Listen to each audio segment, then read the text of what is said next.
What's up, world? It's your boy, Shaughnessy Haynes, Mr. Wags, When a Gentleman Speaks. And I'd like to take some time tonight to talk to you guys a little bit about focusing on a better you. Oftentimes in life, we're going to face and deal with some type of adversity, obstacles thrown in our way. That's inevitable. That's something that we can't avoid. We're all going to deal with it. But it's how you overcome those obstacles and how you deal with that adversity is what makes a better and stronger you. Think about one of your past relationships. In those relationships, everything just seemed like it was going great at first. Think about the first couple of years of it. Everything was good. The conversation was good. The consistency was there. They were saying the right things to you. Their actions was matching their words. Everything just seemed to go so good. And then a couple of years went by, and then everything just kind of started going downhill. The inconsistencies kicked in. The lies started to kick in. You're starting to notice now that there's dishonesty. You know, your lack of trust is kicking in. Now you don't trust this person, or the feelings are starting to dwindle away a little bit. And then the relationship just comes to an end. You're heartbroken. You're torn. You're confused. You don't know what to do. We sit back. We're emotional. We're calling on God. We're asking him, like, why? We're wondering, why did I have to waste my time? This was 3, 4, 5 years going down the drain. You know, sometimes you have kids out of that situation. Now you're a single parent. You don't know what you're going to do. But a lot of times, God has the answers that we have to seek. And in order to seek those answers, you have to put one foot in front of the other to get onto that path of figuring out what those answers are. They're not going to be just given to you. You have to go out and seek them. And a lot of times, whether it's relationships with a partner, whether it's family, it could be a job. A lot of times it leaves us broken because we give it so much of us, and that same thing don't give us back in return what we feel like we're putting out to it. So a lot of times it leaves you confused. It leaves you broken. It leaves you irreparable at times to where you just want to wash your hands with it forever. But when you have that mindset and you walking away from a situation like that, not only does it confuse you mentally, but it also breaks your spirit. And that's the part that you got to take the time to heal from. That's the time. That's where you have to come back and repair that part of you in order to be a better you.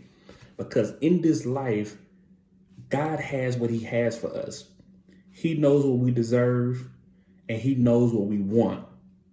But in order to get those blessings, to have those blessings released upon us, we have to put in the work to becoming a better us as a person in order to receive those blessings, in order to have those blessings poured down upon us. For me, myself personally, I was in a 10-year relationship that was just not good. It wasn't good. It was a relationship that shit had ended a long time ago. But the relationship continued to go on and on with there was no spark, there was no flame, there was no consistency, there was no trust, there was no love, there was nothing there. And then when the relationship ended, it was just like, what do I do now? There was confusion. There was a little bit of guilt that was inside of me because I wasn't perfect, and I knew I wasn't. I would never sit up here and act like I was. I had my faults and my inconsistencies, but it left me in a state of wondering what was next for me. What should I do in order to repair myself? What did I need to do in order to build myself back up? And I knew what I wanted to be. I knew that I wanted to be a husband. I knew I wanted to be a great father. And I knew it was something that God also had for me. But in order for me to reach that level, I had to conquer all of the levels that was before that. And the levels before that meant that I had to first understand what was for me and what path was created for me. You get to this fork in the road and you don't know which direction to take. You don't know which to go left. You don't know where to go right. But your intuition is telling you which way to go because that's God leading you into the direction that you want to go. Oftentimes, we ignore that intuition and go where we want to go, and it leads us down a path of confusion, anger, guilt, just total blindness because we don't supposed to be on that path.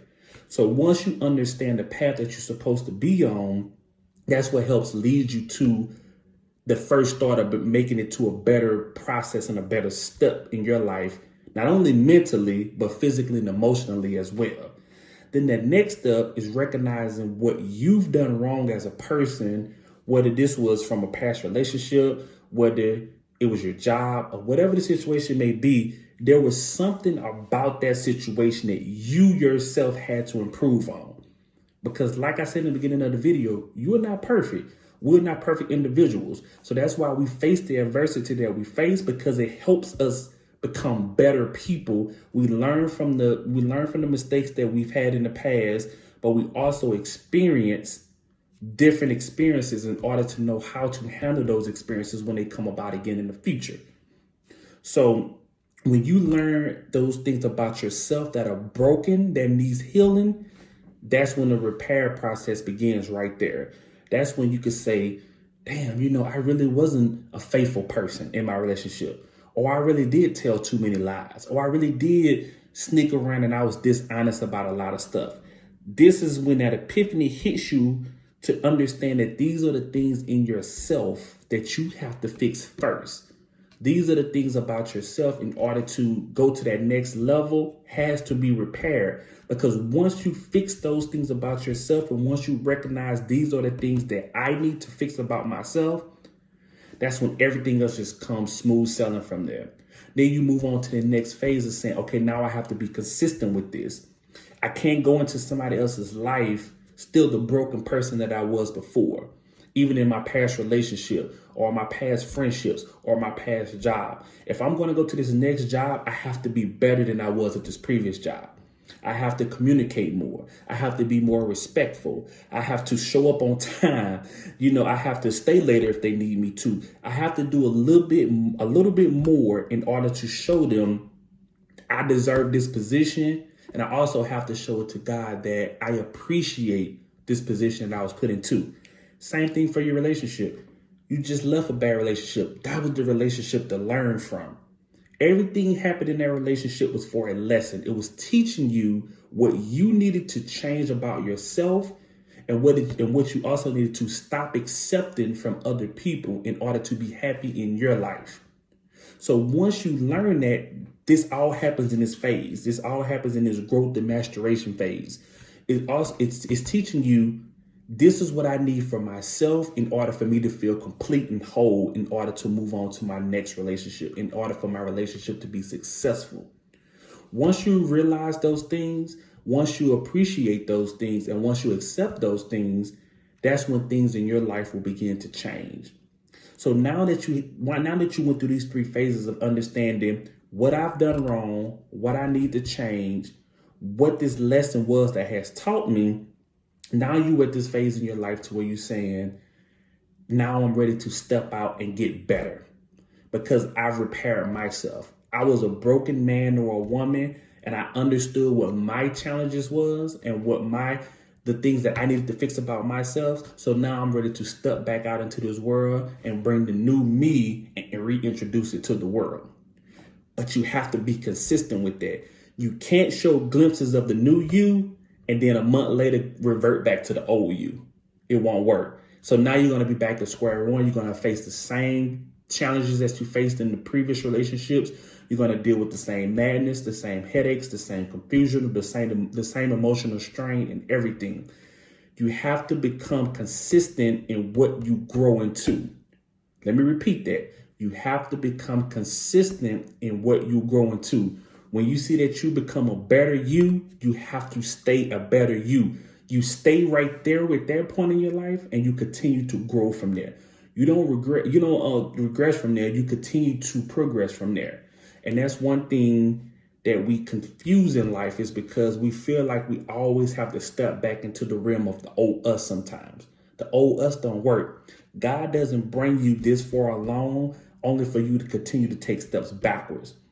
So in order to focus on being a better you, you have to get to that point in your life where you realize that change is what's needed and it has to be accepted by you in order to get to that next place, and wanting to make sure that you're being consistent in providing that, not only for yourself, but the person that you're calling your partner, your friend, colleague, whatever the situation may be. So once you become a better you, everything around you changes. That's when the blessings pour down upon you, because now you're walking in the footsteps that were created for you. God wants you to be the best you that you can be. And in order to be that, you have to accept what is for you, what is destined for you. And once you accept what is destined for you, that's when everything comes easy from there. Love is easy. That's when the person that is truly for you will walk into your life. And watch how the new you interacts with them who have also repaired and healed, and your two souls will just mesh so well. That's when you would experience true love for the first time. That's when you would be able to go through your relationship and the communication will be smooth sailing. The disagreements won't turn into arguments. The disagreements will turn into compromises and understanding. There will be no arguments. There will just be listening sessions. Your partner has a difference of opinion of you. So now they're taking the turn to listen to you. In turn, you also taking the time to listen to them and what their needs may be. And this is how everything in your life becomes back full sail and becomes easier for you. It's because you're taking that time to mature in life. You can't go through life at 35 being who you were at 20. You can't get through at 45 and be who you were at 30. You have to continue to mature on each level of life that you reach. And it doesn't necessarily mean age. It just means steps in life. It's get to the point in life where you realize, I've reached this level. I have to be this type of person. So I just really want you guys to take the time to really just think about the things of yourself that you need to fix, whether that's your communication skills, whether that's your listening skills, whether that's your skills with being a better partner, overall, whether that comes with the consistency, that comes with the romance, that comes with everything that comes along with being in a relationship. And think about those things in yourself that you need to repair and that you need to fix. It could be something broken that's from years ago that somebody has taken from you and you never taken the time to heal. So what I really want you guys to do is just really take that time to learn what you need to do in yourself in order to grow and mature and get to that next level, so you can give yourself and your partner peace of mind knowing I'm a better me, and a better me makes a better us. So make sure you follow me on all social media platforms, facebook.com/Shaughnessy Haynes, also facebook.com/When a Gentleman Speaks, Instagram When a Gentleman Speaks, and on Twitter I am King Haynes. Thanks.